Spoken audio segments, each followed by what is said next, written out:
revelation this evening that the increase in rainfall over the last few months could be contributing to the growing reports of mold across the island.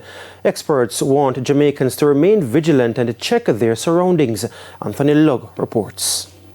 It's a growing problem in Jamaica, mold, and in recent years, persons have been sounding the alarm. We have seen an increase in the amount of calls we have received for mold inspections. In my experience, we've always had an issue with mold infestation. What I think is happening is that the awareness is growing about the potential health effects. Just last week, the Gleaner highlighted the plight of students and teachers at the Edith Dalton High School in St. Andrew who complained about mold infestation.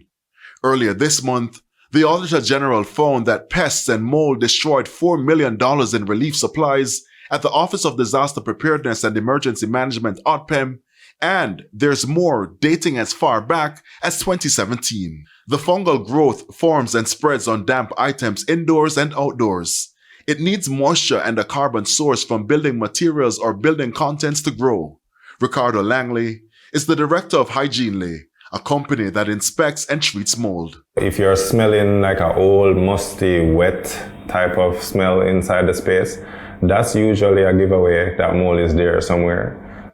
The Met Service has reported that the 2024 wet season has been wetter than previous years, noting that the long-term forecast captured the increased percentage amounts of rainfall that were expected for the period August to November.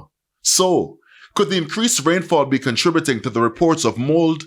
Elva Clark is Programs Director of Occupational Health, Safety and Environmental Management at the University of Technology, UTech.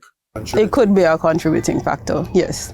Because even when we consider humidity and so on, we know that when we measure after rain, when we're doing these types of measurements, we have to consider the weather conditions at the time. And we know and we anticipate that after rainfall, we're going to have higher levels of humidity, and that will be both in the outdoor air and also in the indoor air.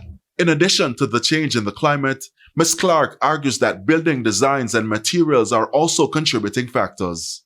In making the buildings very tight, we have minimized air circulation, natural air circulation, and we are relying fully on the ventilation system, which is not, in my experience, very often it's not properly balanced. And so we don't get sufficient air movement, we don't have the temperature controlled adequately, we don't have the humidity controlled adequately, which is even more challenging in our climate. So, as concerns of mold continue to grow, the experts want Jamaicans to remain vigilant. Checking your house for leaks, making sure that your guttering is, not blocked. It's in good condition.